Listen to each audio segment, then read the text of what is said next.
10 razões para estudar no IFMS? Para começo de conversa... Porque ele prepara a gente pro futuro. O IFMS ensina de um jeito diferente. Projetos de extensão e pesquisa que você pode fazer com uma ampla maquinagem em laboratórios que você só encontra em faculdades de grandes lugares e a gente pode encontrar isso no ensino médio. As aulas no IFMS aliam teoria e prática. Por ter uma experiência prática no campo e pela união e integridade que tem com os outros campos. O IFMS tem professores qualificados. E os professores sempre ajudam a gente a melhorar, tanto na escola quanto na vida da gente. No IFMS, o estudante conhece pessoas de outros lugares. Eu ouvi o sotaque do pessoal de Natal. Eu ouvi o jeito que o pessoal de Goiânia fala. Eu conheci as termais de Caldas Novas. Compromisso social é um dos valores do IFMS. Eu gostei muito da Semana do Meio Ambiente do IFMS porque me proporcionou muito conhecimento, cara. E, me deu o sinal de alerta que eu precisava cuidar do meu planeta. O IFMS prepara o estudante para o mundo do trabalho e a universidade. A gente já vai sair com uma nova visão para a faculdade, afinal tem projeto de pesquisa e extensão, tem TCC, tem tudo. A experiência no IFMS vai além do conhecimento. E é um lugar onde você tem uma experiência de vida que você vai guardar realmente para o resto da sua vida. Você vai ter uma experiência lá dentro que marca você, muda você. Quem estuda no IFMS tem a garantia de boas lembranças. Dos professores que são maravilhosos, explicam muito bem. Dos amigos que a gente faz lá. IFMS, uma escola de oportunidades. Você está na quinta série, você fica imaginando naquelas escolas de filme. O instituto é tipo isso. Tipo escola americana, estilo muito legal. IFMS, formação profissional, tecnológica e cidadã.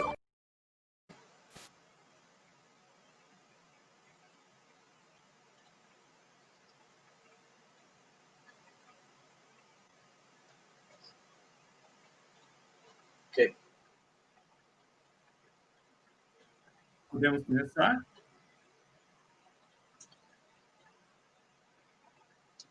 Boa tarde a todos. Professor Diego. Olá, boa tarde a todos. Meu nome é Diego Sachs, sou professor aqui do IF Sul de Minas, do campus Muzambinho. Okay? Fui professor aqui no IFMS Corumbá.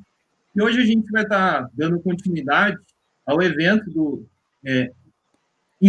INCETEC, né, 2020, com a palestra do Marcos Álvares sobre Deep Learning. Ele vai falar de uma visão geral e avanços recentes. Okay?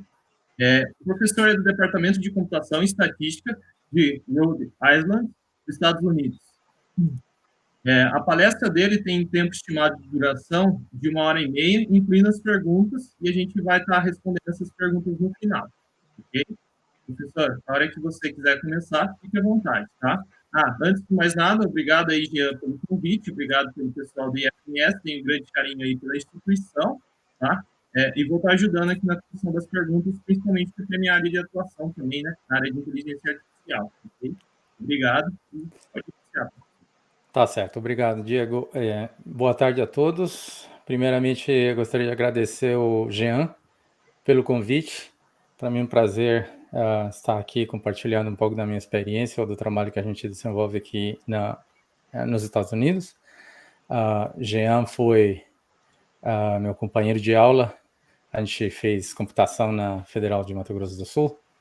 Ele me estendeu o convite e hoje o que eu vou apresentar para vocês é basicamente alguns minutos. O Jean, ele sugeriu que eu mostrasse um pouco da minha trajetória, que talvez isso possa ser útil ou possa inspirar outros alunos a seguir o mesmo caminho.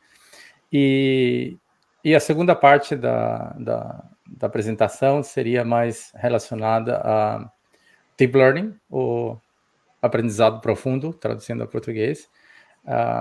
Não vai dar tempo de cobrir todos os aspectos teóricos, mas eu acho que o material que eu tenho a apresentar é útil para dar uma visão geral para quem é novo à área de Deep Learning e, ao mesmo tempo, mostrar quais são os últimos avanços na área. Eu vou compartilhar minha tela aqui. Jean, por favor, me confirma se você consegue ver. Você consegue ver a apresentação?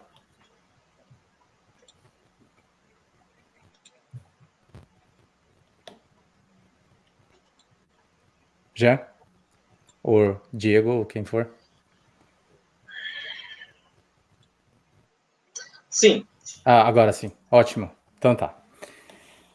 Beleza. Então, bom, como o Diego me apresentou, meu nome é Marco Álvares e atualmente eu sou professor no Departamento de Ciência da Computação e Estatística na Universidade de Rhode Island.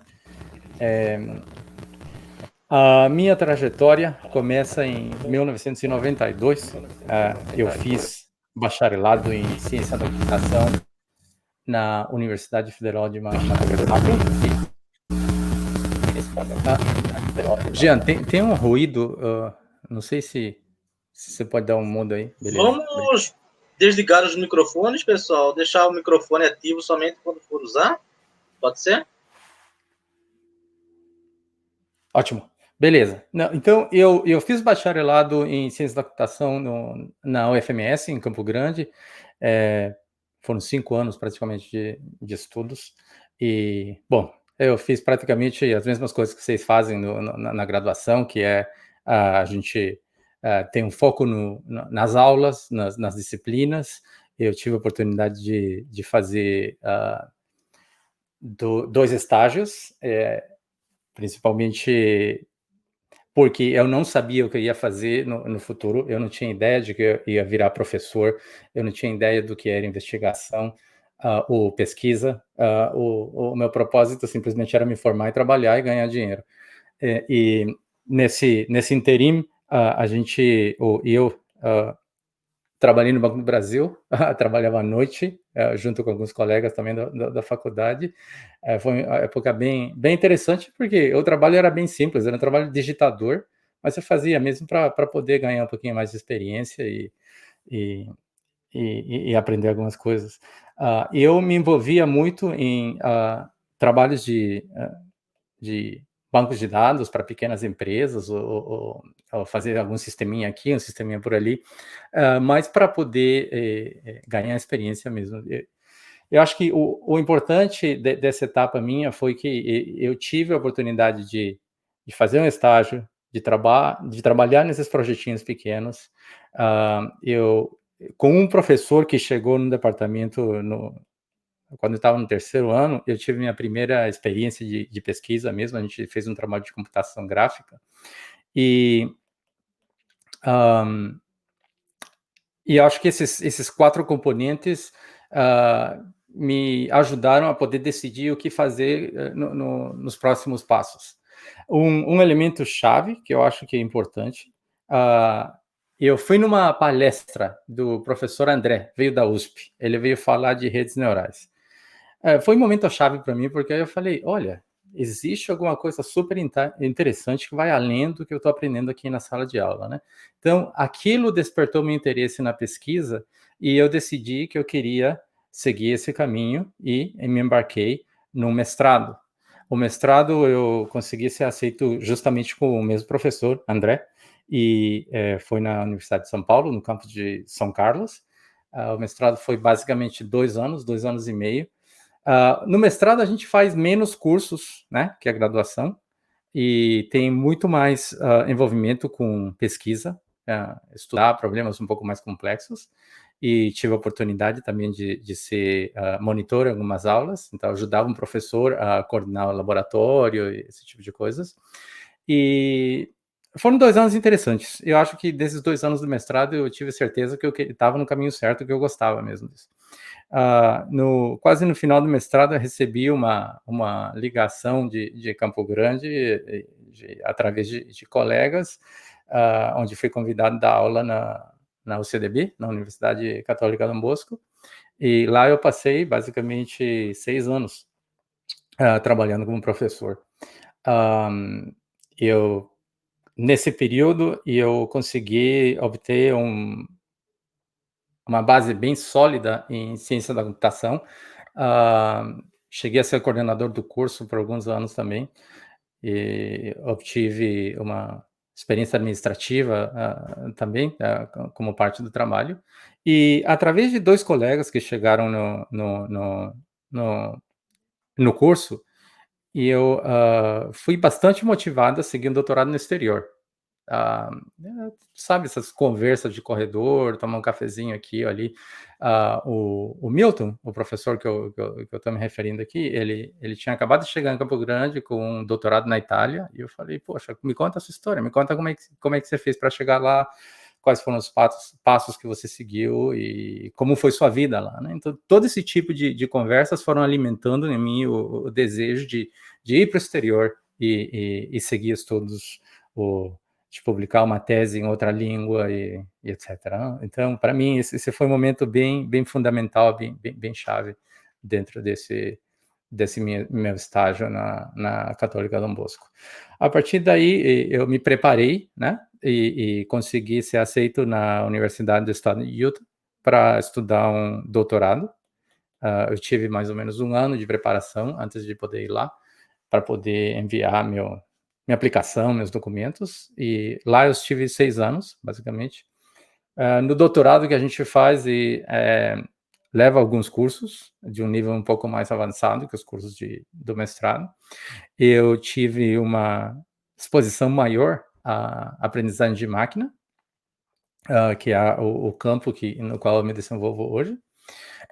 Tive a oportunidade de publicar muitos mais papers, foi a fase mais produtiva, talvez, e tive a oportunidade também de fazer um estágio na Google, passei uns 4 meses com eles. Então, foi bem interessante. E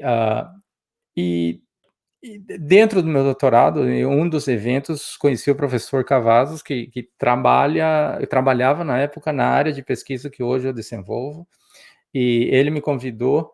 Esse foi um momento chave, porque eu não cheguei a procurar emprego depois do doutorado, porque eu já tinha conversado com o John para poder fazer parte do laboratório dele, e eu fui para a Universidade de Delaware, aqui também nos Estados Unidos. Eu estava aqui em Utah, né?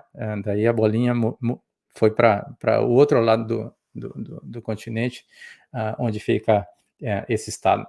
E lá eu passei 3 anos, basicamente desenvolvendo pesquisa, ajudando alunos de mestrado, alunos de doutorado a concluir suas teses.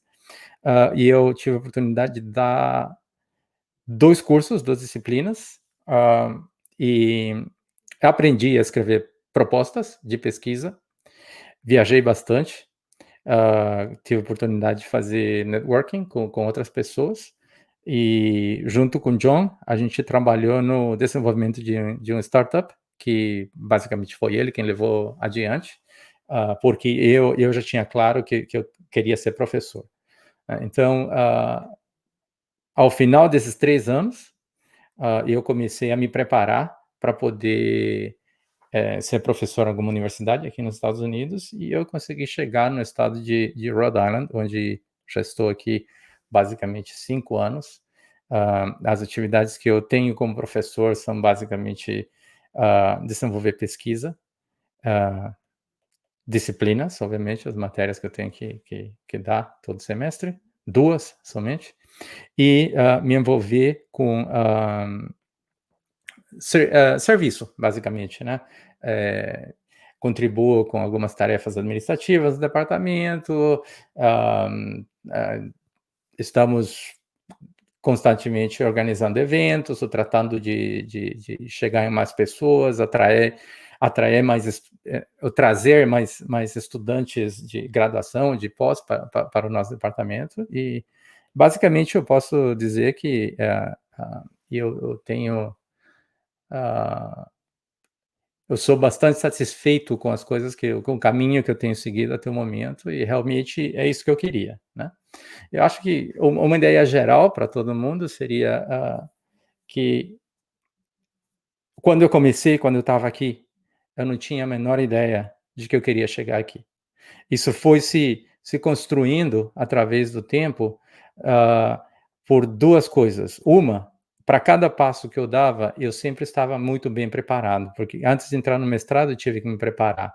Antes de poder entrar no doutorado, eu tive que me preparar. Antes de chegar nessa posição, eu também tive que me preparar.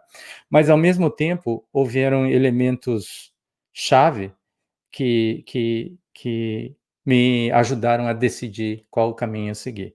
Então, eu só queria compartilhar isso. Essa aqui foi uma sugestão do Jean, que me disse, por que você não gasta um tempinho, né, falando da sua trajetória para ver se os meus alunos entendem como chegar até lá. E aqui, no departamento onde eu trabalho, nós temos um programa de doutorado em ciência da computação, temos um programa de mestrado em ciência da computação, no departamento temos mestrado em estatística, temos um mestrado profissionalizante em cybersecurity e também algumas especializações menores em ciência forense e em cybersecurity. Se vocês estiverem interessados em seguir todos de pós, não somente aqui no nosso departamento, mas de forma geral nos Estados Unidos, basicamente o que vocês teriam que preparar seria um pacote é o que a gente chama de aplicação, né? Aqui, que se aplica para os programas, que inclui seu currículo, que pode incluir certas cartas, onde você, por exemplo, alguns departamentos vão pedir para você uma carta onde você descreva seus objetivos de pesquisa, outra que você descreva a sua motivação pessoal para poder... porque, na realidade, quando você aceita no programa de doutorado, as chances são de que você vai ganhar uma bolsa. Você está concorrendo não somente para você ser aceito no programa, você está concorrendo uma bolsa. Então, nessa bolsa, você recebe um valor mensal e você não paga nada na universidade, né? Não paga o que a gente chama de tuition, que é a matrícula e as mensalidades, nada disso os alunos de doutorado pagam. Então, geralmente, em praticamente acima de 90% dos casos, alunos que são admitidos no programa de doutorado recebem bolsa. Então, por isso é que a gente pede tantos requisitos aqui, né? Então, tem vários tipos de cartas que você teria que preparar, tudo em inglês, obviamente. Você precisaria também ter cartas de recomendação dos seus professores ou de pessoas que tenham trabalhado com você. Seu histórico escolar. Ter boas notas é importante se você tem... se você considera no futuro fazer parte de um programa de pós, eu acho que a preocupação em ter boas notas durante a graduação é importante. Para alunos internacionais, o que a gente pede é que eles tenham dado o TOEFL, que é um exame de inglês, basicamente, e o GRE, que é um exame de aptitudes matemáticas e de inglês também. É o geral, o score geral que a gente pede. E, em alguns casos, você tem que pagar uma taxa de aplicação, que pode ser, sei lá, varia de universidade para universidade, geralmente de $70 a $150 por aplicação, né? Então, mais ou menos essa ideia do pacote que vocês teriam que preparar para poder ter acesso a um programa de doutorado e a uma bolsa. O tempo é importante, porque geralmente todos esses programas de pós nos Estados Unidos começam no fall, que seria o outono. Aqui, basicamente, no Brasil seria em agosto. Então, o ano acadêmico começa em agosto. Então, se você, por exemplo, está a fim de começar seu doutorado em agosto de 2021, a sua aplicação tem que chegar em aproximadamente no início de dezembro de 2020.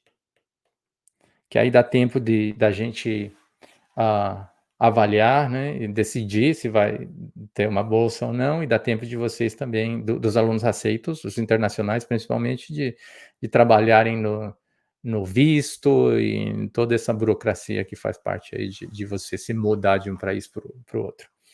Então, considerem isso é importante, porque, por exemplo, vocês planejam a partir de agora para começar um doutorado em 2022, você sabe que em dezembro de o ano anterior, 2021, você tem que ter sua aplicação pronta para ser enviada. O que significa que, talvez, seguindo esse calendário aqui, em agosto de 2020, você teria que já ter o TOEFL e o GRE prontos, para assim você poder aplicar em dezembro, você ter um tempo de preparar todos os documentos e depois, né, se você for aceito, já você passa a fase de ver seus documentos para poder viajar e para poder passar aqui. O doutorado, basicamente,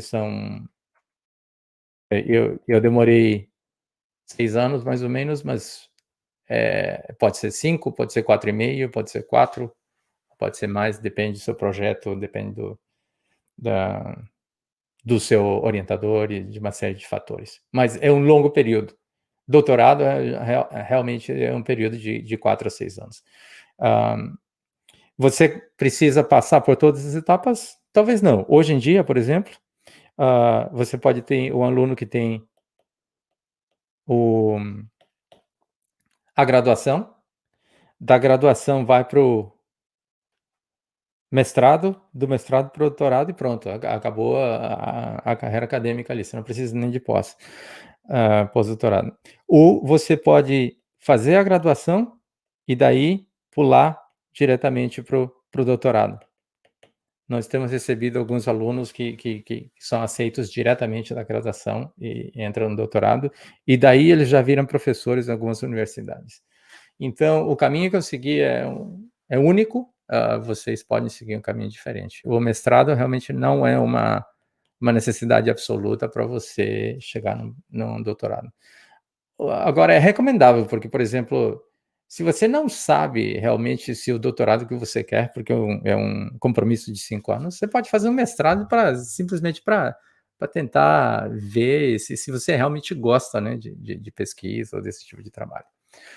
Bom, eu acho que eu posso fazer uma breve pausa aqui para ver se existem algumas perguntas a respeito, Jean, e depois continuar com a segunda parte da apresentação. O que você acha? Olá, Marco. Marco, uma questão sobre a barreira de idioma. Como foi sua preparação? Você fez cursos? Você foi autodidata? Eu acho que ele saiu, né? Vamos aguardar um minutinho, pessoal. Minha conexão. Acho que caiu. Ok, então tá bom. Então, o idioma é importante, Eu lembro, eu não sei se você lembra no FMS, na faculdade, a gente não falava inglês, né? Eu não falava nada de inglês naquela época, mas alguns professores usavam livro-texto em inglês com a gente. Eu lembro, eu não sei se você teve aula com Canguçu de formais e autômatos, a linguagem formais. Sim. O livro era em inglês. E tinha algumas matérias onde a literatura era toda em inglês. Então, isso como que me forçou um pouco a aprender o inglês técnico da computação, né? E eu nunca fiz um curso, assim, longo de inglês. Eu fui aprendendo mais dos livros que eu estudava na graduação. E foi assim. Daí quando eu cheguei aqui, eu conseguia ler, conseguia entender e um pouco, não muito, né, o inglês falado, né? E conseguia me expressar. Depois de alguns meses, né, com a base que você tem, você consegue realmente fazer progresso bastante rápido.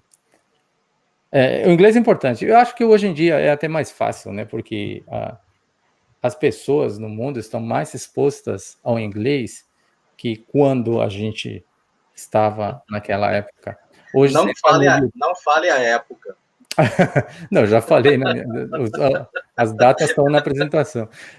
Mas, não, por exemplo, você entra hoje no YouTube, você pode fazer uma aula do que você quiser, não é? Inclusive de inglês, você pega a pronunciação perfeita. Então, hoje não existem as barreiras que a gente tinha. Para a gente era muito complicado ter acesso a esse tipo de coisa.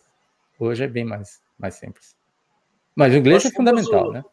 Na época da graduação, nós fomos praticamente os precursores da chegada da internet, né? Você tá lembrado? Foi.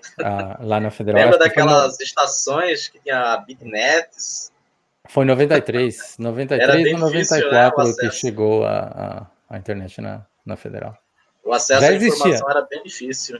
Existia a Bitnet, eu não sei se você lembra no núcleo de informática, né?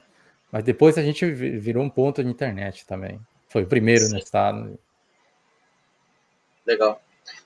Eu acho que foi muito bem explicado, Marcos. Se você quiser dar continuidade à sua palestra. Existem algumas perguntas dos alunos? Dos alunos, por enquanto, não. No chat, por enquanto, não. Eu tenho uma pergunta, sim, posso claro. fazer? Por exemplo, hoje você ministra aula em uma universidade de fora do Brasil, né, nos Estados Unidos. Para um aluno brasileiro conseguir entrar nessa universidade para fazer um mestrado, um doutorado, é muito complexo? É o inglês o maior entrave? Como que é o processo seletivo da onde você O processo dá aula, seletivo é basicamente, se eu te mostro aqui minha tela, no processo seletivo, você consegue ver minha tela? Consegue, né? Vou projetar. Tá. E no processo seletivo, o que a gente avalia de cada aluno que está aplicando é esse conjunto aqui, certo? E a partir desse conjunto, a gente entende que certos alunos podem ter pontos positivos, pontos muito positivos, ou alguns pontos talvez negativos.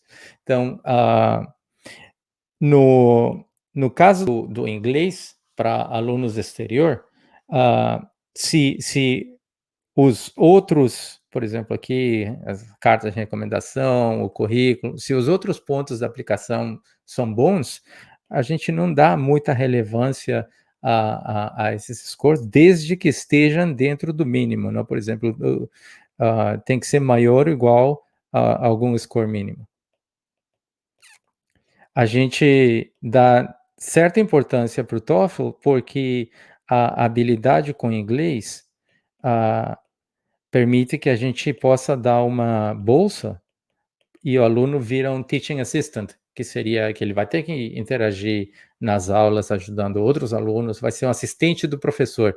Então, por isso que a gente acha que se a gente vai dar uma bolsa como um teaching assistant, esse aluno tem que ter uma preparação mínima dentro do inglês. Então, as decisões são feitas de uma forma que a gente avalia o pacote inteiro e para alguns alunos, alguns pontos são fortes, para outros não, varia.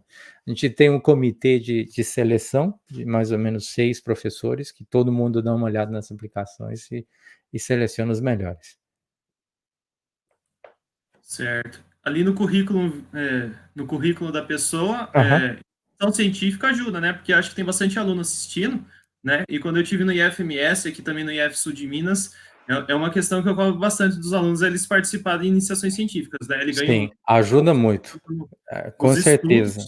A iniciação científica é realmente um elemento importante. Qualquer experiência de iniciação científica que a gente vê dentro do currículo vitae, a gente bota um peso maior ou uma atenção maior nesses alunos, principalmente se essa iniciação científica deu lugar a alguma publicação, né? Onde for. Pode ser alguma revista brasileira, alguma conferência ou um congresso no Brasil ou no exterior, mas só o fato de passar pelo processo de publicar já é um ponto bastante positivo para aplicações, principalmente se você aplica para o doutorado, né? Certo, obrigado. Certo. Bom, então, eu acho que a gente pode continuar. Essa primeira parte, basicamente, era mostrar um pouco da trajetória, como eu falei, né? Estou passando os slides aqui. E dar algumas ideias básicas de como se preparar para um programa de doutorado no exterior. Agora nós podemos falar um pouquinho sobre o tópico que eu preparei, que é realmente dentro do contexto de aprendizado profundo, o Deep Learning, né? Então, o que a gente tem visto é que, de alguns anos até agora, o campo da IA tem explodido em várias dimensões.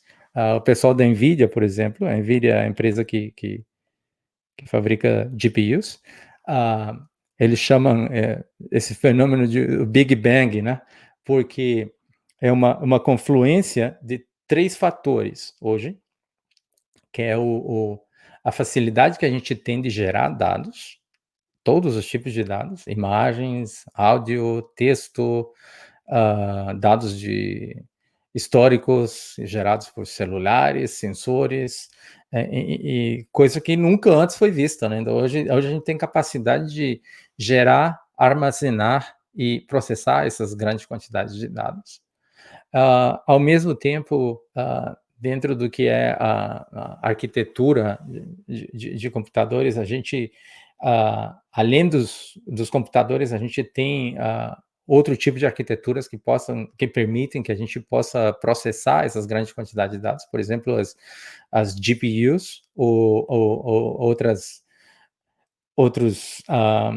arquiteturas como TPUs, por exemplo, também, que são recentes, que nos dão um poder computacional muito maior que antigamente a gente não tinha, né? E avanços também dentro dos aspectos teóricos de IA, e um deles, obviamente, são as redes neurais, né? Redes neurais que são a base do que é o Deep Learning hoje.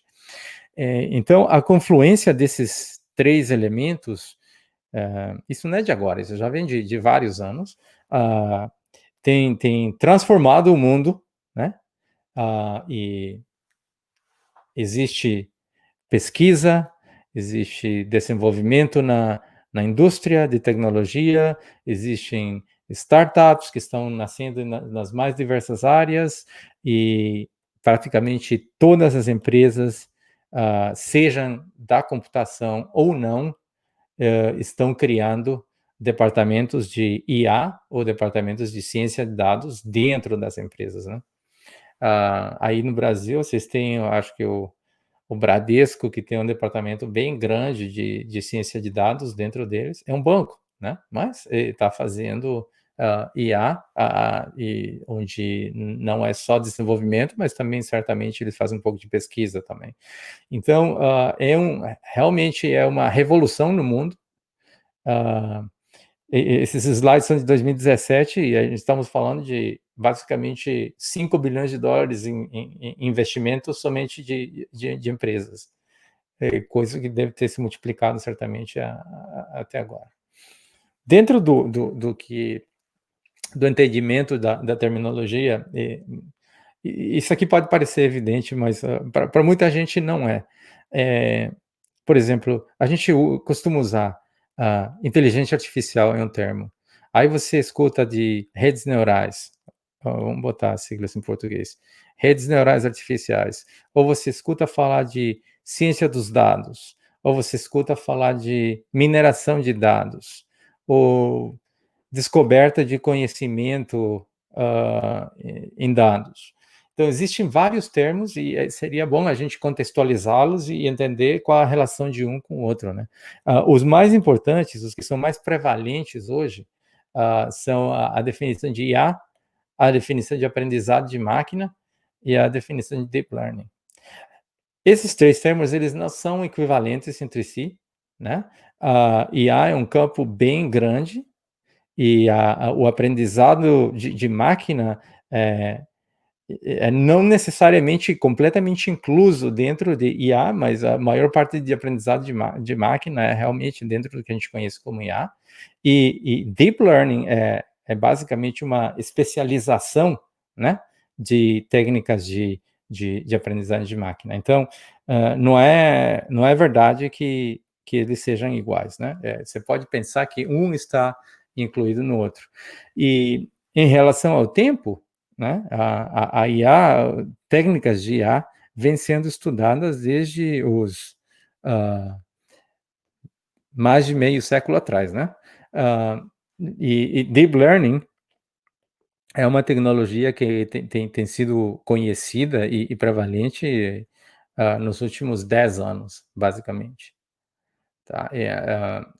Mas me refiro a que tem sido conhecida na indústria, né? Porque certos algoritmos que são a base de Deep Learning, obviamente, eles foram estudados em alguns anos anteriores também.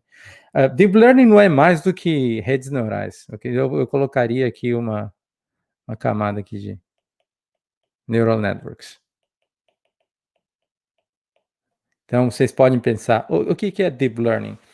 São redes neurais, só que elas têm um aspecto interessante de redes neurais, porque são redes neurais profundas, onde tem uma série de camadas, né, maior do que a gente estava acostumado a usar antigamente. E redes neurais é simplesmente um grupo de técnicas que a gente usa para aprendizagem supervisionada ou não supervisionada, faz parte do que a gente conhece como aprendizagem de máquina. Mas dentro de aprendizagem de máquina existem outras técnicas, né? Existem árvores de decisão, existem métodos probabilísticos para fazer aprendizagem de máquina e etc. Né? E isso é simplesmente um subconjunto, né, de coisas que a gente pode fazer para IA. IA é muito mais do que apenas machine learning. Então, isso é só para contextualizar os termos. Eu vou, acho que, pular essa parte aqui e focar um pouquinho mais no que é Deep Learning. Vamos lá. Quando a gente usa Deep Learning, aliás, isso aqui poderia ser válido para aprendizagem de máquina em geral, né? Machine Learning também. A gente separa, né? Principalmente dentro do contexto de, por exemplo, classificação, que é uma das tarefas que a gente resolve com redes neurais. A gente separa o processo em duas etapas bem marcadas. Uma é a etapa de treinamento, onde você parte de um conjunto de dados, né? Por exemplo, se você está aprendendo a classificar imagens, aqui tem um gato, porque antes os exemplos clássicos eram, né, você consegue classificar um gato de um cachorro, né? Então você cria um conjunto de dados, né? Que pode ter qualquer coisa, pode ser imagens, podem ser áudios, podem ser documentos, pode ser qualquer tipo de características que você extrai automaticamente dos dados. E a partir daí, você treina vamos supor aqui, uma rede neural, que seriam várias unidades computacionais conectadas umas às outras, onde você passa uma imagem aqui no início, ou alguma instância dos seus dados, essa informação é combinada por essas unidades e vão te dar dois valores, um valor que seria a probabilidade de ser um cachorro e um valor que seria a probabilidade de ser um gato. E nessa fase de treinamento, o que a gente faz é mostrar uma imagem aqui no início, calcular essa saída, verificar o erro, se a classificação é correta, de acordo com cada conexão aqui tem um valor, né? Então, se você muda as conexões aqui, a saída vai ser diferente. Então, você vai ajustando esses valores internos e obtendo saídas diferentes. Se para uma certa imagem e o estado atual desses valores você obtém uma saída aceitável, quer dizer que o erro é baixo, então significa que você não precisa mudar nada aqui dentro. Mas se para uma outra imagem a saída não é desejável, por exemplo, essa aqui é a imagem de um cachorro e a saída fala que é um gato com uma alta probabilidade, então o que a gente faz é uma correção, né? De alguns valores, por exemplo, se descobre que esses 3 aqui estão contribuindo para o seu erro, você muda eles, e daí você repete o processo, aí você manda outra imagem, deu certo? Então tá bom, não precisa fazer nada, manda outra imagem, deu certo, não faz nada, manda outra imagem, deu errado, então vamos corrigir, vamos ver, vamos olhar de trás para frente, ou da frente para trás, ou sei lá, da saída para a entrada, a gente vai olhar e descobrir quais são as conexões que estão contribuindo para esse erro, a gente tenta mudar ou ajustar elas para melhorar. Obviamente eu estou dando uma explicação bem por cima, né? Tem aspectos matemáticos, tem uma teoria aqui que faz com que a gente calcule concretamente como mudar, como ajustar esses valores. Mas a ideia é simples. Treinamento significa você ter um conjunto de dados, passa eles pela rede várias vezes, milhares de vezes, ou quantas vezes forem necessárias, e a gente vai com um único objetivo: minimizar o erro. Certo? Então, esse processo de treinar redes neurais, basicamente significa passar os dados várias vezes através da rede, minimizando algum erro. Uma vez que você termina de treinar, a gente salva essa rede aqui. Esse aqui é o modelo treinado, né? E a gente pode agora passar para a fase de inferência, onde você coloca esse modelo para poder fazer novas classificações. Por exemplo, você pode pegar esse modelo e levar ele para o seu aplicativo no celular, né? Você faz um aplicativo para o celular que tenha esse modelo dentro do aplicativo e para cada nova imagem que o usuário captura com esse aplicativo, você pode passar a imagem pela rede que já foi treinada. Nesse caso, esses pesos aqui vão ficar congelados. Todos esses valores internos não mudam mais. E nesse processo, a única coisa que você faz é classificar dados novos. Então, só passa para frente. Pega uma nova imagem, passa pela rede, ela te fala gato, ou te fala cachorro, etc, etc, etc, etc. Essa é a ideia. Tá? Agora, quando a gente estuda esse tipo de técnicas, a gente está interessado em bastantes pontos aqui. Um dos pontos principais é como é que a gente treina, como é que a gente ajusta esses pesos, né? Uma vez que a rede está treinada, a gente pode falar, pode estudar qual a melhor maneira de fazer um deployment. Como é que a gente vai colocar essa rede para funcionar num aplicativo?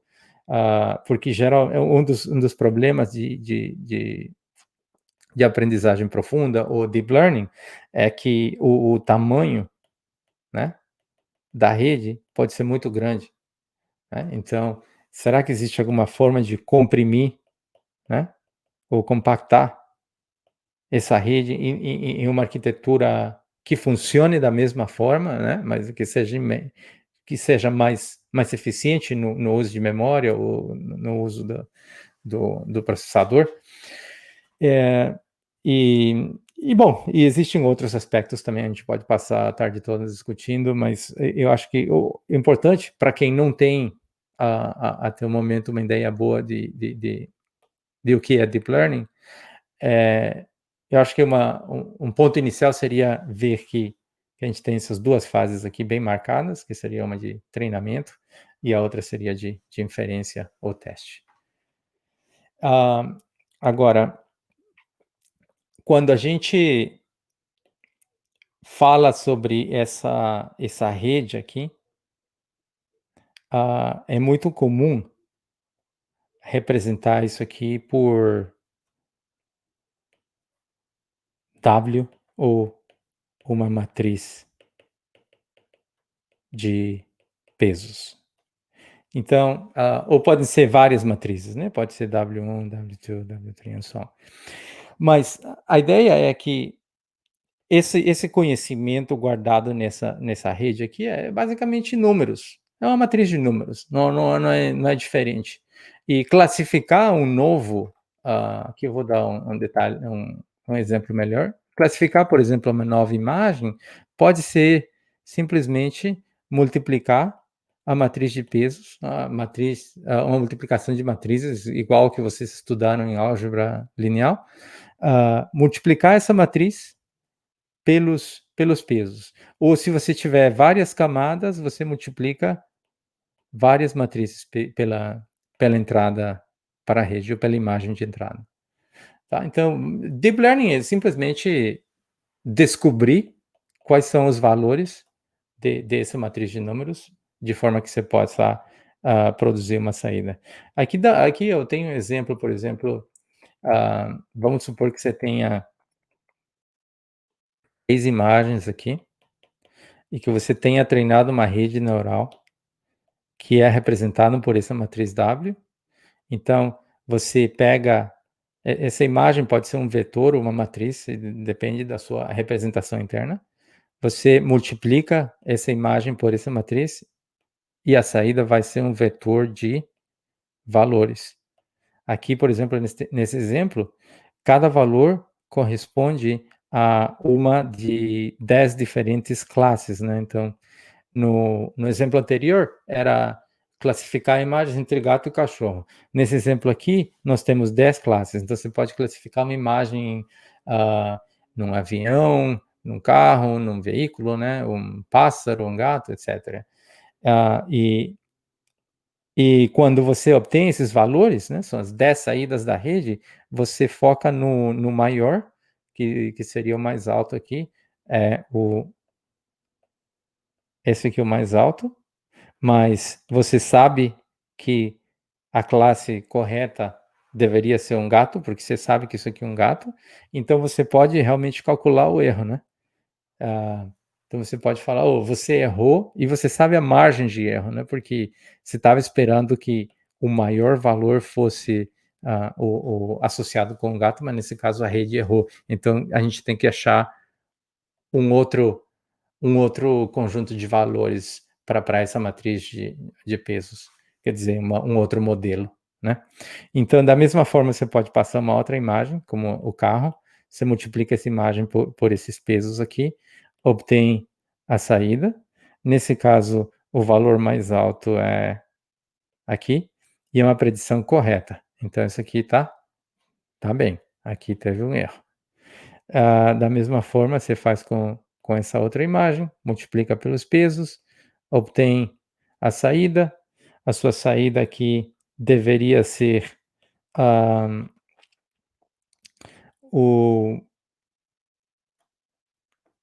a saída mais alta aqui, na realidade, foi... não, aqui embaixo. Foi essa última classe, que é caminhão. E esse aqui é um erro muito grande, né? Porque a saída deveria ser... Cadê o frog? Deveria ser essa aqui. Inclusive, essa aqui é negativa, né? É a mais baixa de todas. Então, o erro, a discrepância entre essas duas é muito grande. Então, nesse caso, se você estivesse treinando essa rede, você deveria achar uma forma de corrigir esses pesos para melhorar a predição desses valores aqui, desses dois casos. O que eu estou fazendo se chama o cálculo a gente utiliza uma função de perda, né? Conhecida como loss, the loss function, que compara a saída da sua rede com a saída verdadeira e calcula o erro.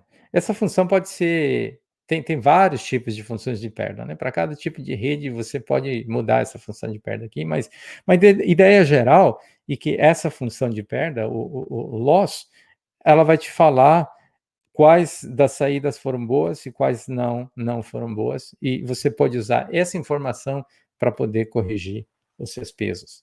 Então, essa ideia básica aliás, isso aqui aplica para qualquer tipo de rede neural, não somente as redes profundas. Vou pular isso aqui. Um ponto importante dessa função de perda é porque ela é crucial para a gente poder otimizar ou encontrar os melhores valores de W. Imagina que você tivesse uma função como essa aqui, certo? Onde nesse eixo você tem o erro, né? O loss, o erro que você pega no seu conjunto de dados inteiro, por exemplo.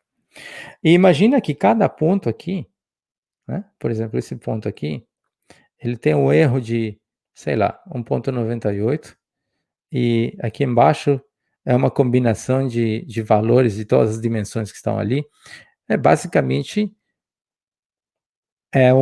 uma matriz W, certo? Então, esse ponto significa qual o erro para essa matriz. Aí esse ponto aqui significa qual é o meu erro para uma certa matriz W, vamos chamar de WA, WB, né? Não importa a dimensão de W, pode ser qualquer coisa, mas é uma matriz de valores. Essa é minha rede, né? Esse W é uma codificação da rede. E, obviamente, se vocês estão olhando os slides aqui, vocês vão preferir essa matriz aqui, essa matriz W star, ou asterisco aqui.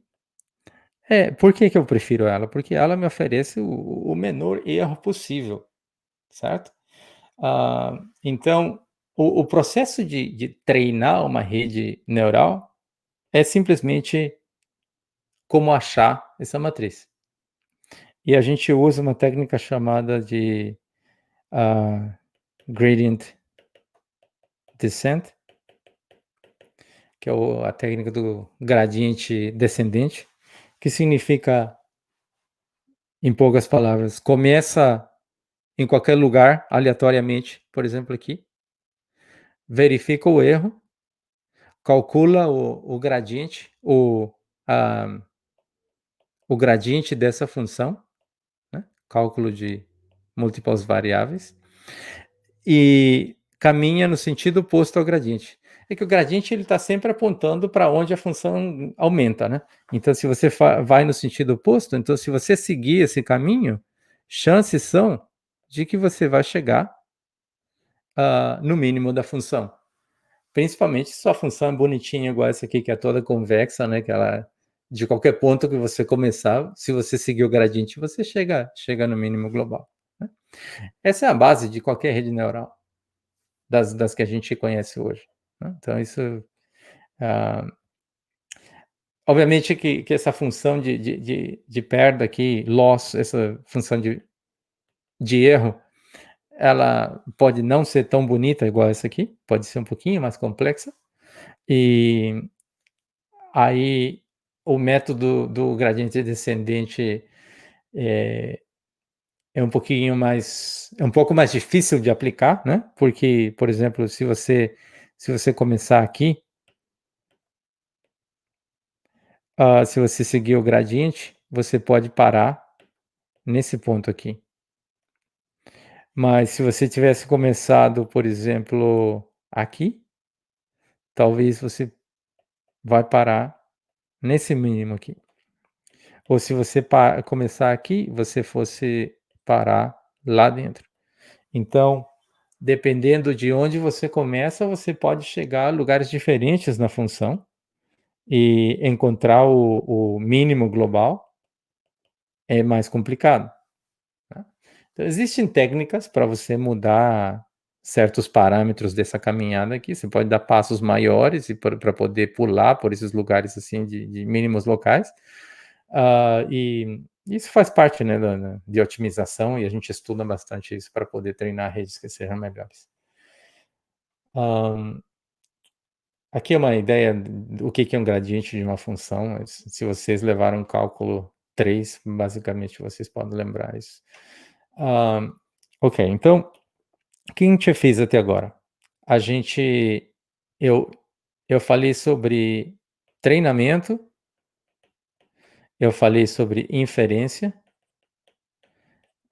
Isso aplica para basicamente todos os métodos de aprendizado de máquina, e inclusive para redes neurais profundas. E agora a gente vai ver um dos tipos mais conhecidos de redes neurais profundas, que seriam as redes convolucionais. Elas são basicamente aplicáveis a imagens. Então, vou tentar ser breve aqui e dar uma ideia geral de como funcionam essas redes, dentro do mesmo contexto, tá? Essas redes, elas vão ser treinadas utilizando o mesmo processo de treinamento, inferência, utilizando o gradiente descendente para poder otimizar os pesos internos da rede. Então, vou pular isso aqui. Nesse tipo de redes, o que a gente tem, e que é uma vantagem sobre... deixa eu melhor falar sobre isso. Dentro do campo de visão computacional, antes de Deep Learning, ou antes de redes convolucionais, o que a gente fazia era, a partir de uma imagem, no lugar de processar os pixels, a gente utilizava técnicas de visão computacional, ou técnicas de processamento de imagens, para poder converter a imagem num vetor de características. Tá? Então, por exemplo, eu poderia processar essa imagem aqui e encontrar certos lugares onde existe bastante informação automaticamente, e a partir daí construir um histograma de cada lugar desses que eu achei, e para mim essa é a representação da imagem. Por que a gente fazia isso? Porque nesse caso a gente poderia comparar uma imagem com o sapo em outro lugar, né, em variância à localização, ou com o sapo de um tamanho diferente. Em todos os casos, esse cara, que é a parte dos olhos, tem que aparecer. Então, essa invariância a diferentes escalas ou diferentes lugares onde o sapo pode aparecer, era melhor capturada quando a gente usava essas representações de características. A gente gastou décadas de pesquisa e, obviamente, milhões de dólares na indústria para poder ter sistemas que possam trabalhar, que possam processar imagens, mas baseados numa representação manual de características. Manual porque a gente determinava quais são os algoritmos para capturar essas características, né? Então, isso mudou com o aparecimento de redes convolucionais, porque a gente queria uma rede, né? Uma rede interna que possa fazer essa captura de características, né? Então, por exemplo, a ideia era que a gente possa alimentar uma imagem diretamente para a rede, e a rede te falar a classificação. Então, eu não quero gastar meu tempo procurando quais são as melhores características para esse determinado problema, porque eu acho que isso é um problema da rede. A rede deveria, de alguma forma, encontrar quais são as características mais relevantes para poder dar alguma determinada classificação. Isso a gente conhece como end-to-end learning. que vai de fim a fim, né? Começa aqui com a imagem e termina com a classificação. Então, a rede faz tudo para nós. Então, a gente passa isso, obtém a classificação, corrige os erros. É o treinamento que eu expliquei antes, é a mesma coisa. Mas a grande contribuição dessas redes convolucionais é o fato da gente poder passar para a rede neural a responsabilidade de aprender quais as características mais relevantes. Então, e da forma que essas redes funcionam, é que essa representação de características ela não é linear, né? É uma como é que fala? É hierarquia? Hierarquia. Eu esqueci como falar isso em português. Mas você, o foco dessa rede seria nas camadas iniciais, olhar nas características que são mais simples, né? Por exemplo, linhas verticais, linhas horizontais ou diagonais em ambos os sentidos, né?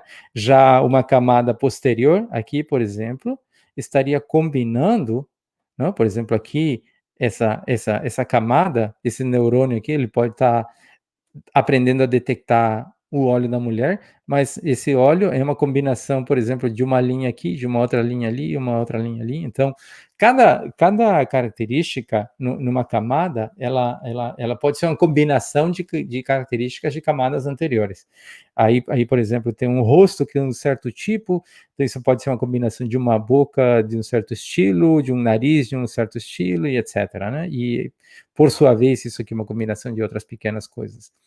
Então, eu acho que essa é a contribuição maior de redes convolucionais, porque a gente consegue processar imagens, descobrir quais são as características mais relevantes e de uma forma composicional, né? Que cada característica aqui mais profunda, ela é uma combinação de características anteriores. E o interessante é que tudo isso é aprendido automaticamente. Um momento muito importante na história do Deep Learning foi o aparecimento de ImageNet. É uma grande base de dados onde a gente tinha acesso a mais de 1 milhão de imagens, certo? Para treinamento e para testar se tudo funcionava certo. A gente usou mais de 100 mil imagens que pertencem a 1.000 classes diferentes, né? No exemplo anterior, eu falei de classificar cachorro e gato. Nesse caso, a gente tem 1.000 tipos diferentes de imagens que a gente pode classificar. E esse ImageNet serviu como um benchmark, né?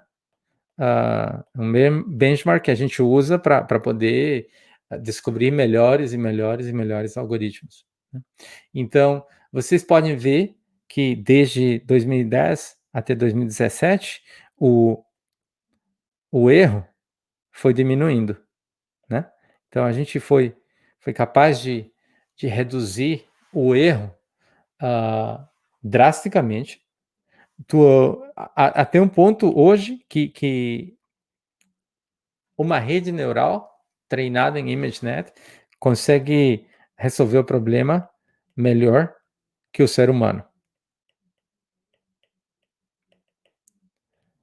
Então, isso é realmente algo bastante interessante dentro do campo de redes convolucionais, e eu acho que muito do crédito para esse progresso exponencial que a gente teve é ao trabalho de Fei-Fei Li em Stanford, que foi ela quem liderou o projeto ImageNet.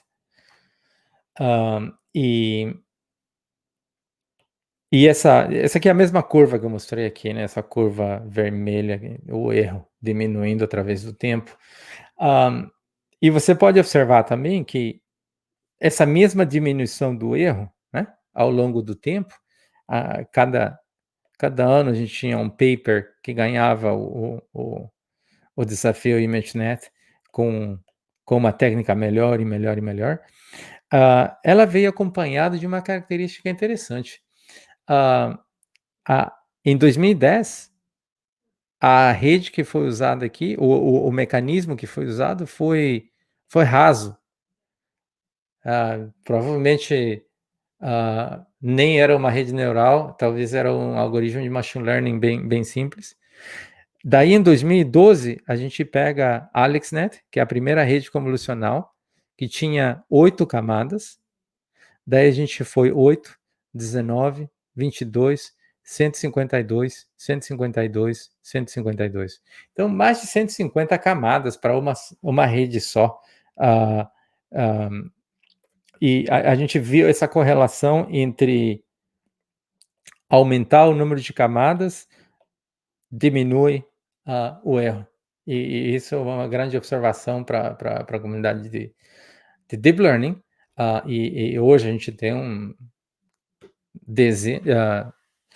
dúzias de redes diferentes. Aqui é uma foto de uma das Google Nets, acho que é uma das mais antigas, onde vocês podem ver o número de camadas aqui, essa estrutura interna, e obviamente dentro de cada uma dessas aqui pode ter uma, duas ou três pequenas etapas dentro de cada box desses, mas essa conectividade de toda a rede, né? Então são redes realmente grandes.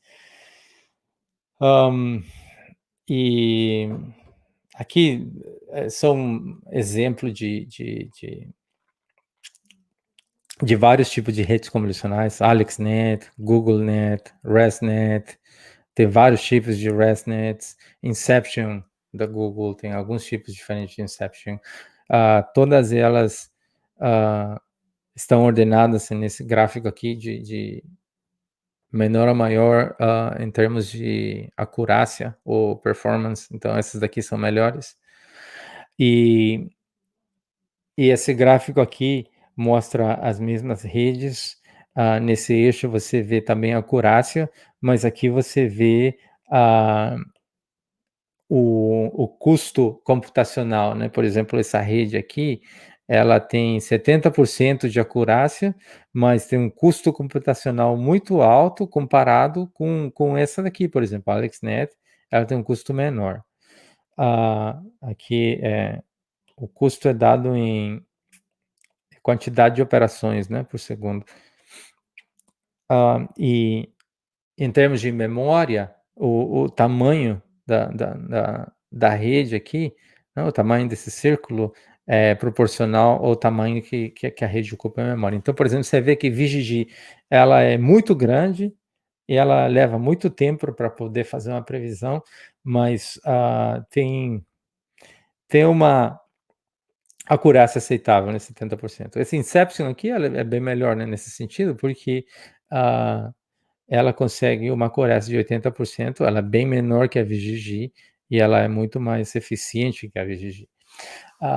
Esse gráfico de 2017 está aqui apenas por referência, a gente está em 2020 hoje, esse panorama já mudou completamente, existem outras redes que têm sido descobertas recentemente que oferecem, que são mais eficientes, né?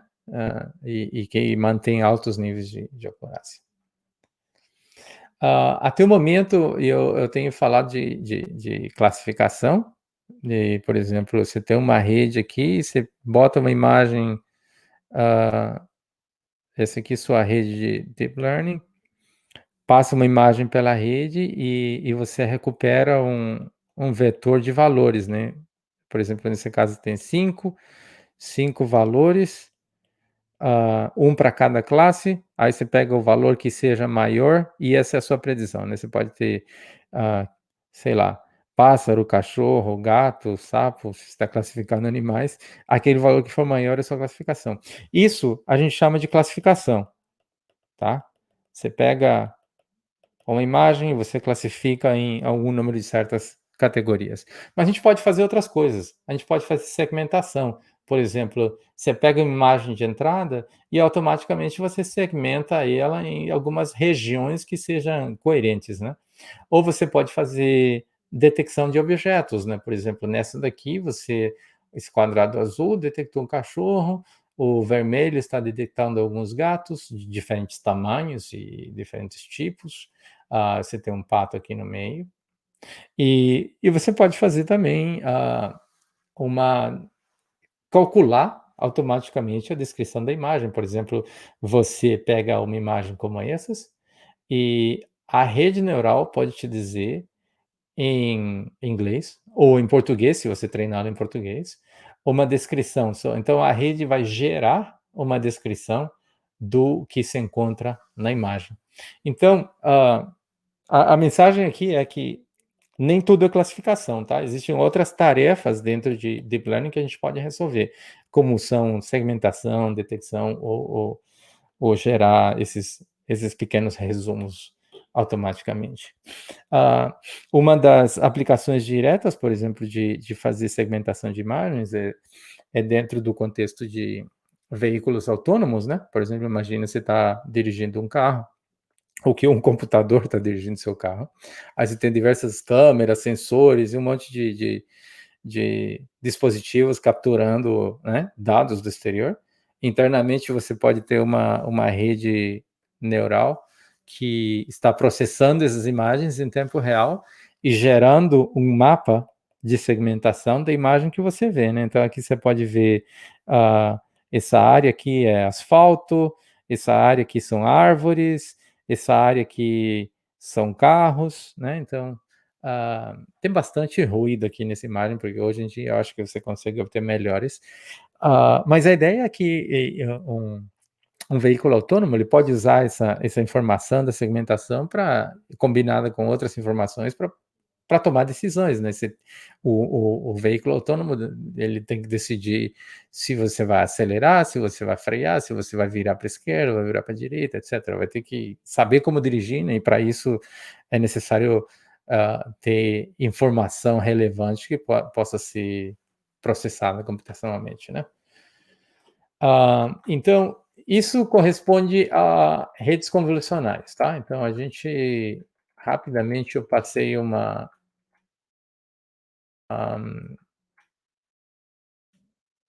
visão sobre redes convolucionais, sem entrar em muitos detalhes, obviamente por causa do tempo.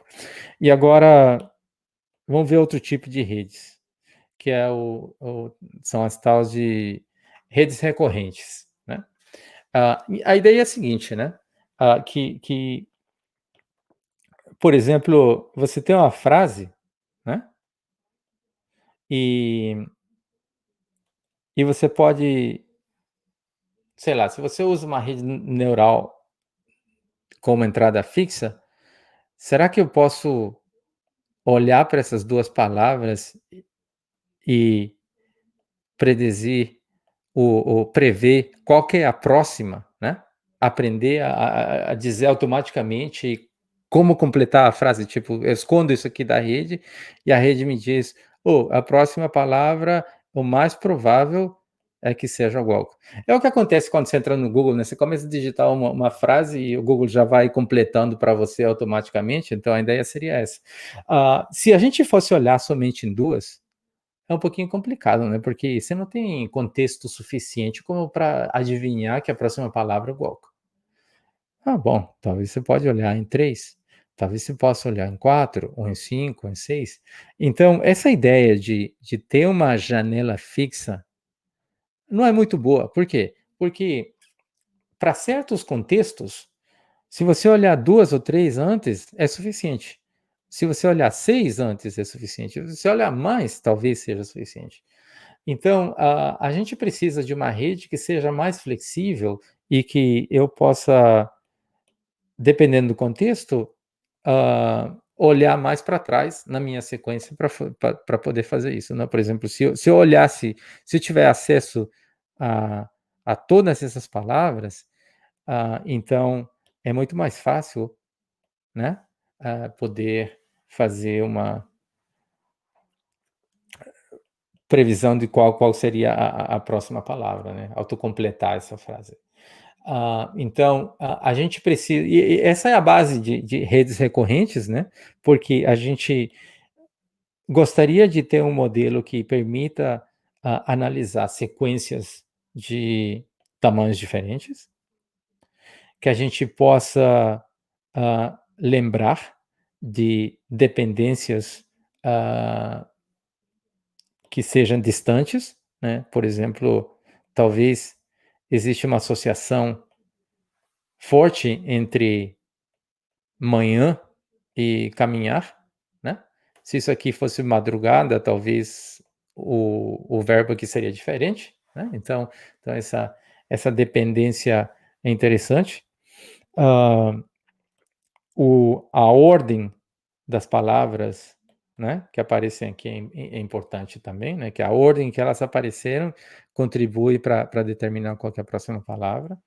E se isso pode ser feito de uma forma eficiente, por exemplo, se eu tiver uma rede onde eu tenho a matriz de pesos aqui e eu uso essa mesma rede, essa mesma matriz para poder ciclicamente processar uma sequência, né?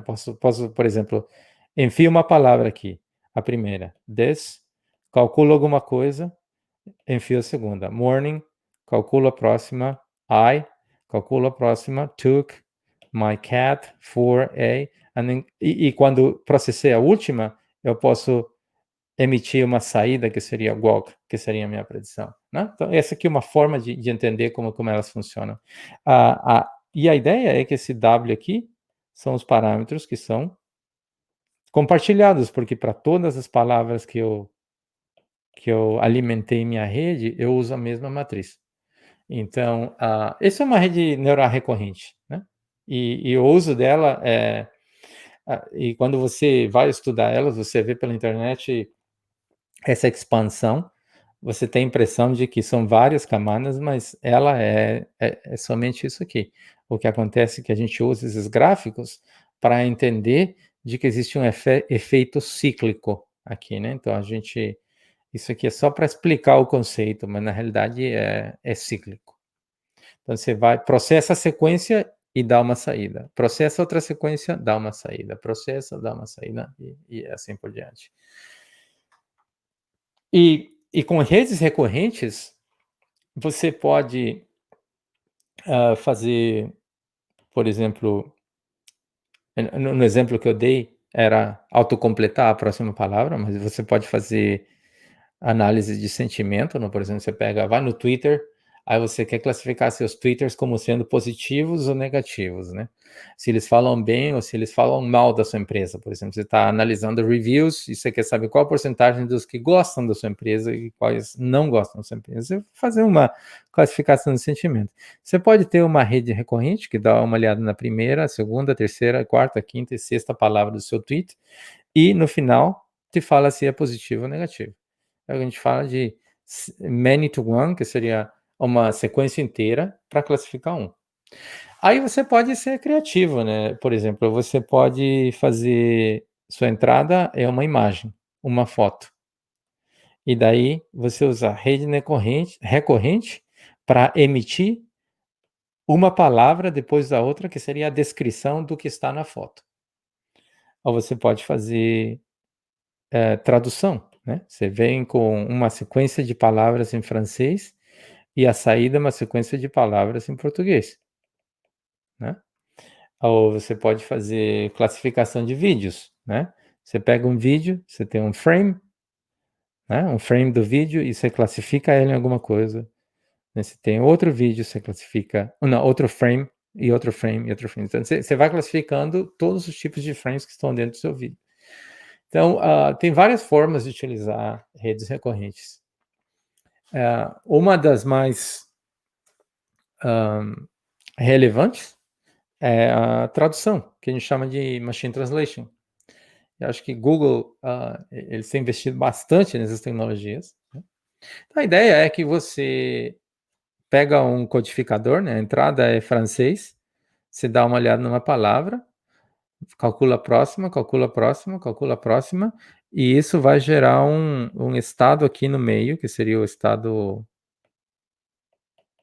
vamos chamar ele de H, uma representação latente, né, é uma codificação da frase em francês, E aí você passa essa codificação para um decodificador que pode te gerar a sequência em inglês, né? Então, você treina basicamente 2 redes neurais, um codificador e um decodificador, que vai gerando as palavras na outra língua. Na teoria, é bem fácil, bem bonito. Na prática, existem ainda certas dificuldades, principalmente nas dependências entre palavras, né? Principalmente quando a distância entre elas é grande. E a partir daí, alguns artigos recentes têm dado muita ênfase no que é o processamento, o uso de atenção, né? Então, por exemplo, aqui, se você vai codificar francês, você codifica uma palavra, aí você pega a segunda, pega a terceira, cada delas vai gerar um estado latente aqui, você tem 3, H1, H2 e H3. Aí você passa esses 3 estados, H1, H2 e H3, por exemplo, para o decodificador.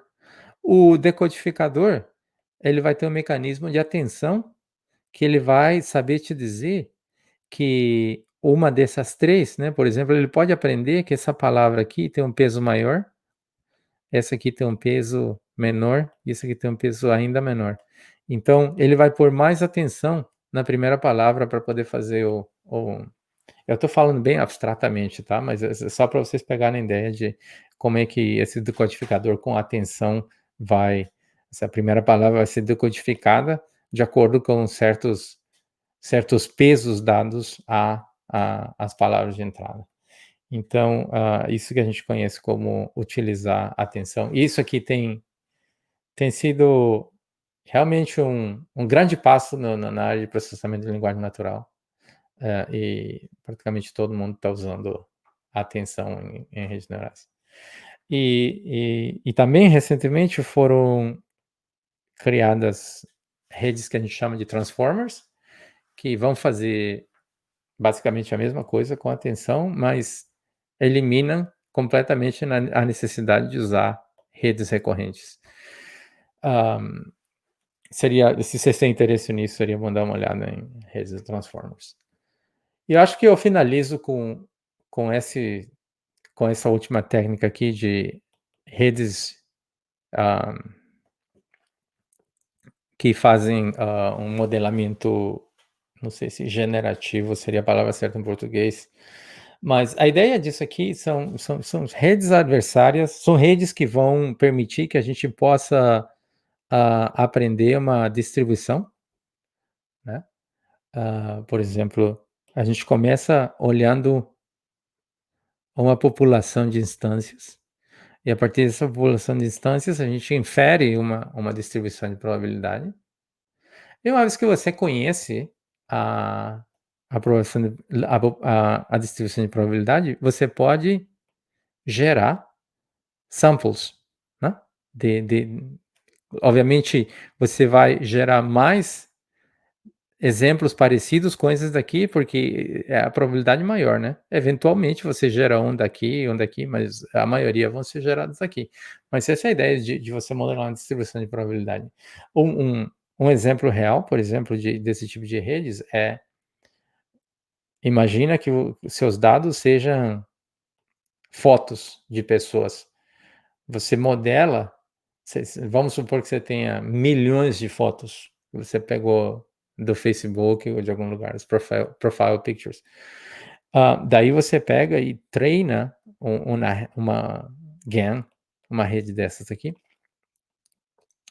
para modelar essa distribuição de certa maneira. E uma vez treinada, você quer fazer um sampling dessa distribuição. O resultado que você pode ter rostos igual a esses aqui que você vê na tela, são todos falsos. Essas pessoas, por exemplo, não existem. Elas foram artificialmente criadas. E esses aqui são samples da probabilidade, da distribuição de probabilidade que foi construída a partir de uma base de dados, né? De imagens.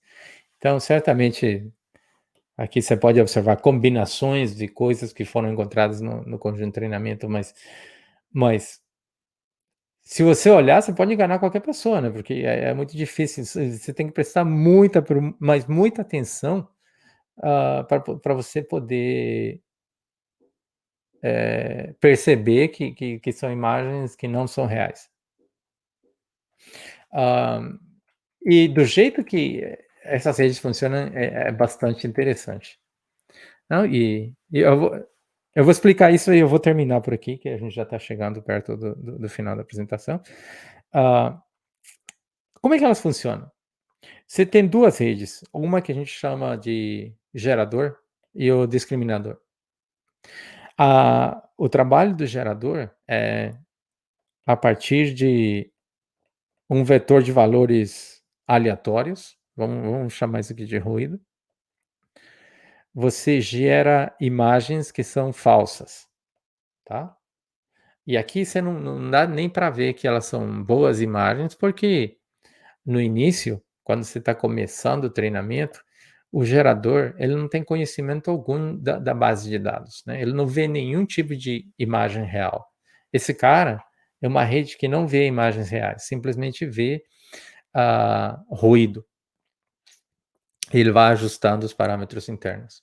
Então, a primeira geração de imagens pode ser imagens horríveis que não tem nada a ver com a realidade. Ao mesmo tempo, existe uma outra rede que é o discriminador. Elas estão conectadas, né? Então, vamos supor, esse cara gera algumas imagens aqui, passa para o discriminador, e o discriminador vai falar se essa imagem é real ou falsa. Bom, o discriminador também vai ser treinado com imagens reais. Então, toda vez que você pega uma imagem real, passa pelo discriminador. Essas daqui são da sua base de dados. O discriminador, se ele falar real, então beleza, você não muda nada nele. Mas se ele falar fake ou falso, então você ajusta essa rede para ela conseguir distinguir melhor isso daqui. Toda vez que esse gerador aqui passar uma imagem para o discriminador e toda vez que ela é considerada real, então você tem que corrigir seu discriminador e você também tem que corrigir esse cara. Você tem que falar, você acabou me enganando, então parabéns para você, certo? Então você tem que corrigir seus pesos de acordo com essa saída aqui. Se ele não conseguir enganar o discriminador, então você ajusta os pesos, você fracassou no seu intento de enganar, você ajusta para, na seguinte geração, você gerar imagens que sejam melhores. Então, se você treinar isso várias vezes, o que acontece é, o discriminador cada vez vai ser melhor para distinguir real de falso. E o gerador, já que o discriminador está ficando bom, ele vai ter que ficar ainda melhor para poder enganar ele. Então, é tipo uma competição entre os dois, tá? Então, essas duas redes ficam competindo entre si, olhando reais e olhando as que são geradas, e esse aqui vai melhorando, e até você terminar de treinar, que é geralmente quando você chega a um ponto de equilíbrio entre os dois, e basicamente esse aqui é o que acontece, né? O discriminador aqui, o gerador gera uma imagem falsa, aqui o tem a real. Uma vez que você termina o treinamento, você pode esquecer disso aqui, você desconecta, isso aqui não serve mais, isso servia só para treinar. Aí você fica só com isso. Esse vetor aqui, se você mudar certos valores, você vai gerar imagens diferentes. Mas as imagens que estão sendo geradas são todas falsas, não? Por exemplo, essas daqui pode ter sido gerada com uma configuração de valores de Z0001, por exemplo. E essa daqui pode ser 110. Estou colocando números binários, não pode ser qualquer número real. Você vai mudando esse valor Z e você vai gerando ou recuperando imagens completamente diferentes. Por isso que você consegue essa variação da distribuição de probabilidade. Certo? E por causa do tempo, eu não vou cobrir essa parte aqui. Finalmente, se vocês gostam dessa área, ferramentas de software que são úteis, existem vários frameworks que vocês podem utilizar para desenvolver Deep Learning, mas os mais conhecidos são PyTorch, TensorFlow. Particularmente, eu gosto muito do PyTorch, é o que a gente usa aqui nas aulas. É bom ter acesso a alguma GPU. Se vocês não têm acesso a alguma em casa ou no laboratório, na universidade, aqui a Google tem o Colab, que são Jupyter. Eu não sei se vocês usam no Brasil, certeza que vocês devem usar. São notebooks, onde você pode escrever código em Python, e você pode rodar ele no browser. A Google disponibiliza de graça esses notebooks, então é só procurar por Google Colab para ter acesso a eles. Alguns deles, inclusive, vão dar acesso para você utilizar TPUs ou GPUs, se for necessário, né? Mas é uma plataforma de graça e que vocês podem usar para treinar. Eu acho que o resto eu posso parar por aqui. Espero que tenha sido útil. Se vocês tiverem alguma pergunta.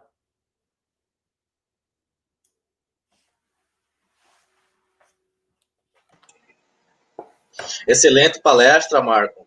Gostei muito. Tenho certeza que é de grande valia aqui para os nossos estudantes, visto que aqui no campus a gente tem alguns estudantes trabalhando nessa área, que inclusive estão fazendo até perguntas aqui. Daqui a pouco, após as considerações do professor Diego, do professor Rafael, a gente projeta as perguntas vindas aqui do chat.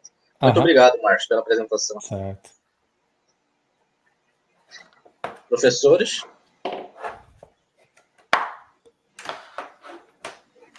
Eu vou agradecer também ao professor pela disponibilidade de estar apresentando aqui para os nossos alunos do IF. É um tema realmente bem interessante, bem relevante, né? Temos algumas perguntas aí, eu também tinha algumas, mas eu procuro depois do professor fazer. Estamos bem em cima do tempo, né? Então vamos dar aí preferenciar nossos alunos aí que tem boas perguntas. Ok, professor? Então, basicamente é isso aí. Muito obrigado pela disponibilidade. Entraremos em contato em breve. Certo. Parabéns também, Marco, pela apresentação. Eu mesmo sendo da área de aprendizagem de máquina, também estou trabalhando um pouco com os alunos com relação a Deep Learning. Você me apresentou uma Deep Learning que eu não tinha trabalhado tanto, que é aquele modelo final que você falou, eu ainda tenho conhecimento com relação àquele modelo, né? Eu tenho algumas considerações também, Gia, só que eu acho que, assim, umas perguntas que eu quero fazer para ele, eu acho assim, se você quiser ir projetando as perguntas dos alunos, eu consigo ir emendando as perguntas. Vamos lá, eu vou projetar aqui e você faz a leitura, pode ser? Pode ser. Ô, Rafael, se você também quiser interagir, tá, e colocar alguma pergunta sua, pode colocar junto, tá? Ó, o Otávio Natanael, por curiosidade, ex-aluno do curso, ele quer saber se estudar a fundo a teoria de Deep Learning é o mais indicado ou se ele deveria aprender ela por meio de uso de bibliotecas, como TensorFlow e Keras. E aproveitando a pergunta dele, né, eu vi que a maioria das bibliotecas que vocês têm trabalhado aí nos Estados Unidos são para linguagens Python, para linguagem Python, certo? Sim. Eu acho que para essa pergunta, ambos são necessários. A questão seria por onde você começa. Aí depende de cada um.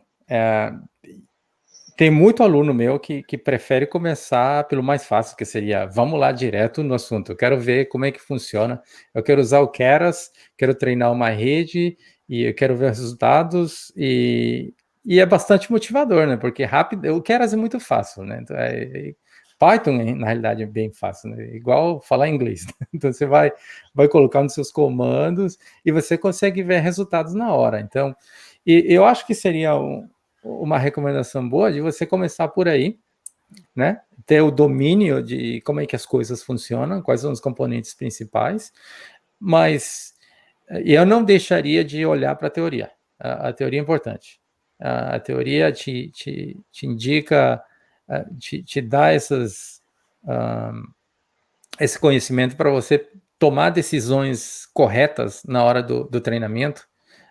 somente o conhecimento teórico vai permitir que você saiba a diferença entre treinar com um tipo de otimizador, com um tipo de taxa de aprendizado, com um tipo de, sei lá, de função de ativação, etc. Então, eu acho válido começar pelo mais fácil, pelo mais bonito, legal, mas não é suficiente. Eu acho que cobrir as duas partes é importante também.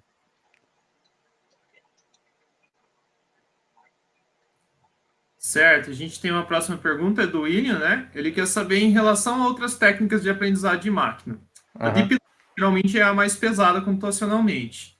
E essa questão do Deep Learning ainda ser a mais pesada é uma realidade ou surgiram, acho que é isso que ele quer perguntar, concluindo aí, ele quer saber se surgiu alguma técnica que é mais pesada que Deep Learning. Certo, tudo depende do contexto, né? Redes de Deep Learning, elas são caras computacionalmente. O que a gente tem feito ultimamente é gerar tecnologia para fazê-las mais eficientes, né? A gente pode comprimir elas, compactá-las, a gente pode treinar redes de uma arquitetura um pouquinho menos pesada para fazer ela mais rápida.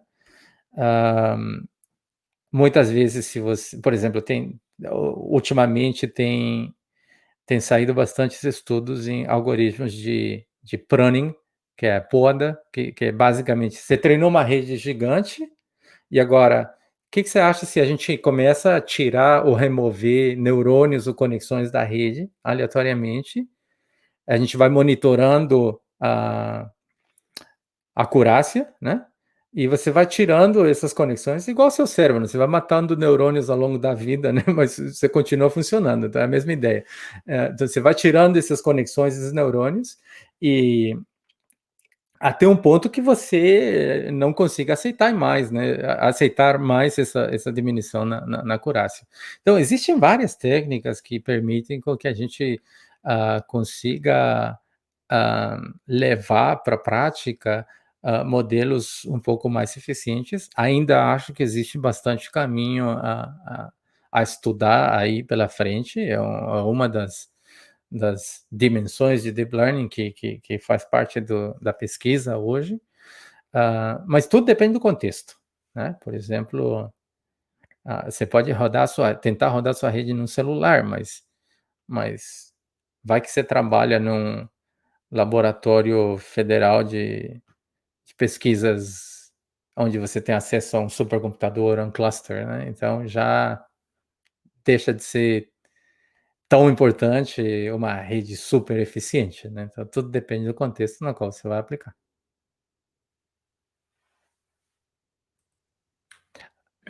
Outra questão, acho que do Otávio, ele quer saber essa é uma muito boa pergunta. Quais são os vão me ajudar durante o aprendizado de Deep Learning? Eu acho que definitivamente entender álgebra linear é importante. Cálculo, porque se você quer entrar na teoria de Deep Learning, você precisa entender o que é um gradiente, quais são as derivadas parciais de uma função, você precisa entender de otimização e uma série de coisas. Então, cálculo 1, 2 e 3, eu acho que estariam dentro da mochila aí de coisas que você teria que aprender. Eu colocaria na mesma mochila a probabilidade estatística, não que diretamente façam parte das técnicas mais comuns de Deep Learning, mas definitivamente dentro do espaço Machine Learning ou aprendizado de máquina, probabilidade e estatística é essencial. Eu acho que, no mínimo, essas daí, mas a matemática é muito importante. Certo. Do William também. Marco, o relacionamento entre vértices e arestas, o grau dos vértices possui influência no processo de aprendizagem da rede? Ele deve estar falando aí, acho que dos pesos, né? Dos pesos da rede. O grau dos vértices, sim. Você pode entender o grau dos... Se você tem dois vértices, que a gente chama de neurônios, e você tem uma conexão entre eles, que seria o que você falou, aresta, né? A gente costuma ter um valor, né? Cada aresta ou cada conexão tem um valor. Esses valores podem aumentar ou diminuir. O processo de treinamento, que seria treinar uma rede, o que esse processo faz é ajustar esses valores. Então, certamente, mudar esses valores influenciam na saída da rede, fazem uma rede ser melhor ou pior. O objetivo é encontrar quais são os melhores valores para essas arestas. Sim, a resposta é sim.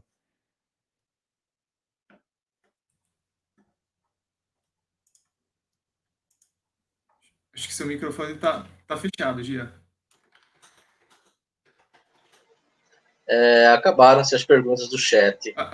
Só tem mais uma que eu vou colocar aqui. Acho que está lá no final da SAF. Sim. Ele quer saber se a criação das deepfakes é mais ou menos parecido com o processo que aconteceu em uma das suas explicações. Eu acho que é aquela explicação que você mostrou que o rosto das pessoas não eram reais, né?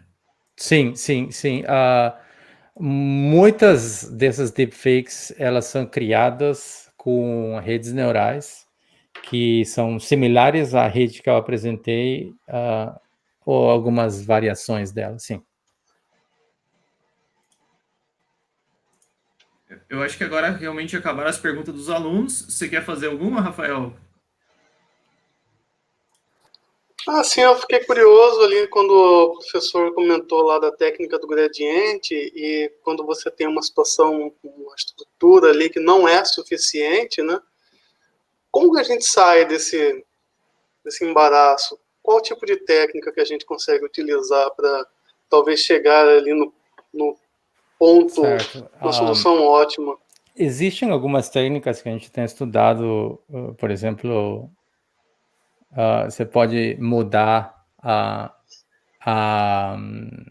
taxa de aprendizagem, que é basicamente o tamanho do passo que você dá no gradiente descendente, né? Porque gradiente descendente é uma sequência de passos que você dá até o mínimo, né? Se você aumentar esse passo, se você tem um mínimo local, a ideia é que você possa passar por cima dele, né? Se o mínimo for muito pequeno. Então, existem várias técnicas de otimização baseadas na manipular essa taxa de aprendizado dinamicamente você pode começar com uma taxa alta, daí à medida que você vai treinando, você diminui ela, ou você pode utilizar um termo de momentum, que é tipo, você está indo numa direção, mas como você já vem nessa direção, seu próximo passo pode ser maior nessa direção, porque você quer reforçar que você está indo nesse sentido.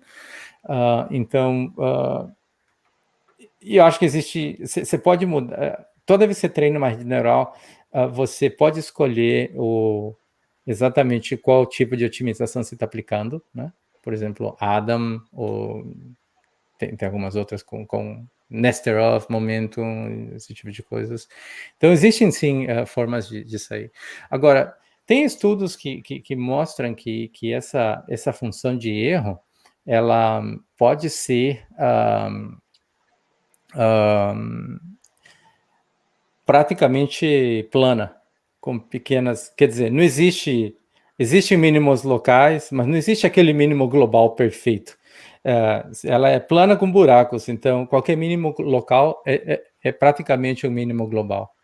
E isso é bastante interessante, porque em altas dimensões, né, essa noção de distância é completamente diferente que falar Você pode ver um bowl numa fonte assim, em 2 ou 3 dimensões, em 3 dimensões, por exemplo, mas você está falando de 10.000 dimensões, então como é que é? É essa forma ou é alguma coisa mais plana? Né?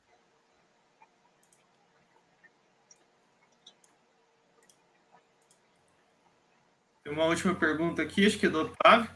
Ele está perguntando se o senhor conhece o SVM. Se sim, ainda acha válido usar o algoritmo para a detecção de objetos em imagens? No caso, utilizá-lo em conjunto com o histograma de gradientes, SVM mais ROC. A máquina de vetores de suporte, deixa eu ver a pergunta de novo que eu perdi, ela estava aqui. Ainda acha válido usar esse algoritmo para detecção de objetos em imagens? Sim, eu acho que sim. Principalmente se o conjunto de dados é pequeno e se a performance do modelo é boa, suficiente para resolver um determinado problema, para que mudar? Né? Por exemplo, você está usando uma máquina de vetores de suporte que é bastante eficiente, te dá uma acurácia de 91%, 92%. Aí você vem com uma AlexNet que vai te dar 91,5% ou 92%. A diferença é mínima. Não precisa mudar. A não ser que você consiga ter realmente esse salto de qualidade. Depende do problema. Geralmente, para treinar redes convolucionais, você precisa de ter uma base de dados expressiva, né? Bastantes instâncias no conjunto de treinamento. Se você não tiver uma base de dados expressiva, você pode fazer transfer learning, né? Por exemplo, você pode treinar no ImageNet e fazer uma transferência desse conhecimento para o seu problema. Mas para bases de dados pequenas, em alguns casos, eu não descartaria completamente uma máquina de vetores de suporte.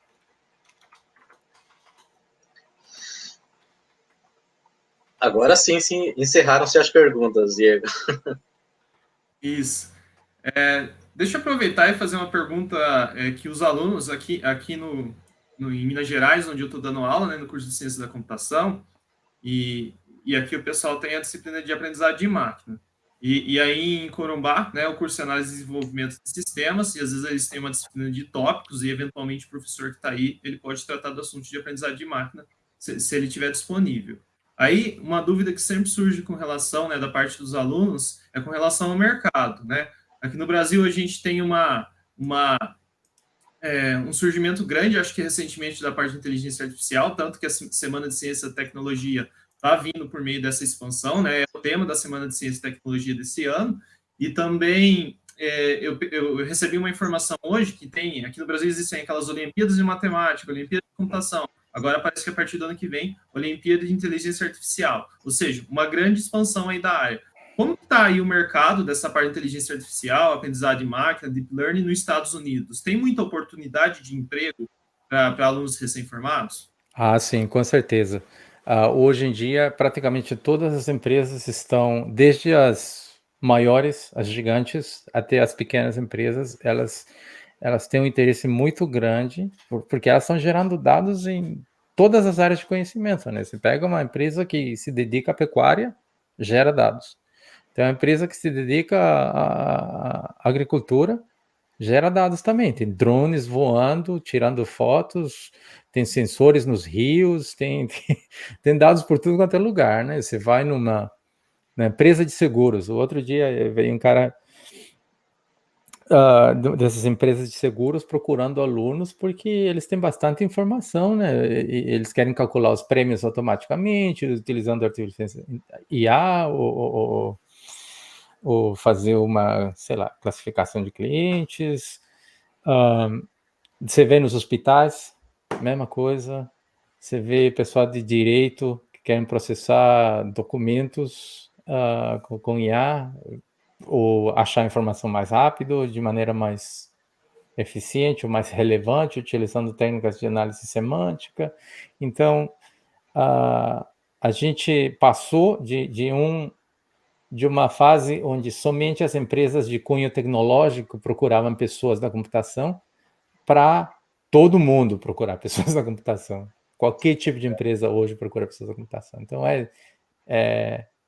acho que uma das melhores épocas para estudar a computação, a área de informática hoje.